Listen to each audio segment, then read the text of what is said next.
Augustine Reel. I was pastor here for 33 years. I was born in Cincinnati on 7th of February 1854, but they've got the wrong date on my tombstone for some reason. I was there, born in 54. I went to the seminary at Cincinnati Seminary, and from there I transferred to St. Meinrad Seminary, where I was ordained by Bishop Chartrand at Vincennes at the cathedral there. And when I'd just been a priest for about a year, I was sent to St. Mary's here to assist Father McCarran, who is pastor here.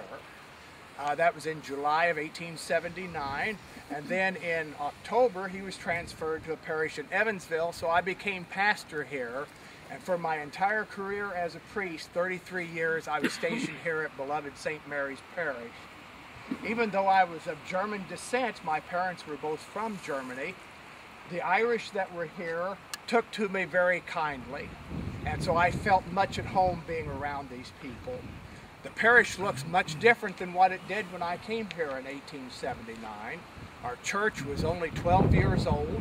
It was already in need of a roof. It had the wooden shingles on it.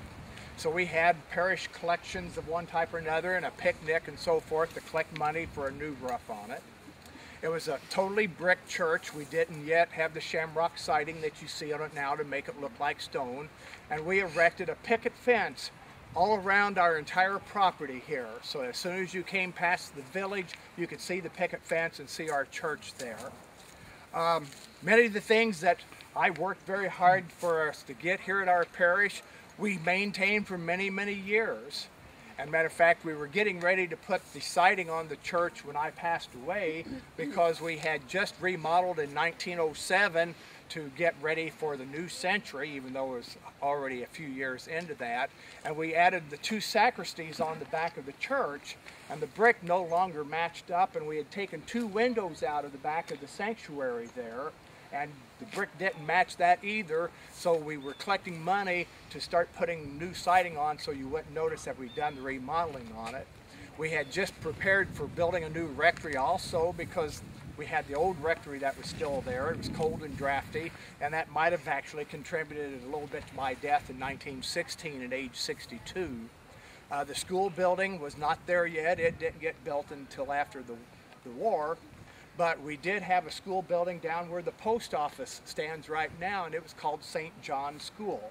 Where it came up with that name, I'm not sure, because you would have thought that it was St. Mary's that took care of it, and it'd be called St. Mary's, but they didn't do that. So anyway, I spent my entire life here, and I get to be buried here. My mother always said that my mouth would get me in trouble, and now I've got a grapevine growing right out of my mouth. So hopefully some good parishioner will take care sometime of getting that out of there. And not that I want to prove my mother wrong or anything, but it's just kind of unseemly for me to be here. But I get to sit here and just watch my parish, which I love so much. Thank you all for coming out here today. And if you'll just kind of walk around through these.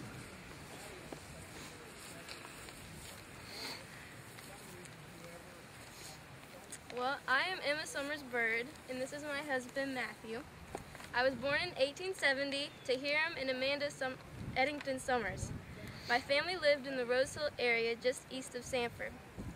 My father was a Civil War veteran. When I was almost 20 years old, I met the man I wanted to marry, Matthew James Myrier Bird. Doesn't his name sound wonderful? He was very proud of the fact that his parents gave him 2 middle names.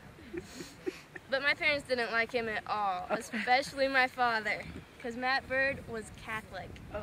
My father did not want anything to do with those Catholics, and he sure didn't want me to marry one. When I was studying to become a Catholic, my father took my prayer book and threw it in the fire. But that wasn't going to stop me. Matt and I got married in the spring of 1890 and moved near his parents' house, just east of Sanford on the State Line Road. Why, I could sit on my porch, look across the road, and see Illinois. But there wasn't much time to sit on the porch. We started having children. There was Mary and Kate, they were good helpers, and Tom and James and Vernon, and Blanche and Edgar and William and Lenora, and Butha and Fred and Emma Rose. If you're counting, that's 12. I died when the last one was born, and she died the next day. They named her Emma after me.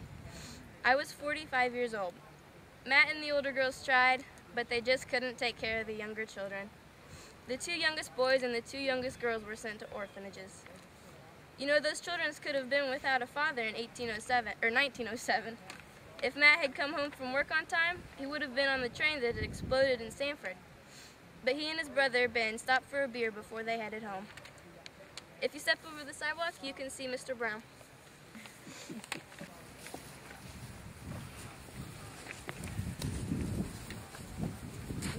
Morning. Good morning. I'm Ralph A. Brown. I'm surprised nobody's ever heard of me because I didn't do much of anything. But I'm part of 2 predominant Catholic families in this area. I was born to Thomas W. and Rose Brown, and my great-grandparents were both this area, and they were Joseph and Sarah Mattingly Throwns. They buried over on the hill where you just came from. And when Saint Mother Theodora Guerin came to this area, they housed her, and in fact, their house became the first convent for Sisters of Providence. Grandparents on the father's side were Aloysius and Elizabeth Drury Brown, and they first settled in Edgar County, which was the north arm of the prairie. But most people just called it the North Arm. That's about all about me. The next stop will be Officer Ricketts. He's patrolling around here somewhere. There he is. My name is Officer Scott Ulysses Ricketts. I was only 31 years old when I died. I had everything going for me. I had 2 great kids. I was married for a short amount of time. One of my kids was only a month old. Had everything going, was a patrolman in Terre Haute for about 2 years. Everyone told me that I did good at my job, and I really liked it. I really did.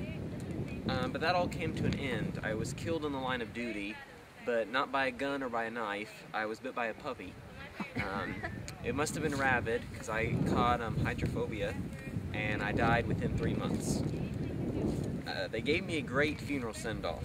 At that time, the body was usually kept at the house, and almost every Terre Haute police officer walked with my body from my house to the Wabash River Bridge, and this procession was led by the Ringgold Band. Then those officers got on special cars with the interment train and came here to St. Mary's, to where I was to be buried. There was also a long line of carriages and buggies that came ahead of the train and the other police officers to meet me here. Many of the people of Terre Haute that knew me and who I had served came also. Yes, this really was some send-off. It was a grand send-off, but I much rather would have stayed here and help raise my 2 kids with my wife. Your next people will be Mr. and Mrs. Merritt.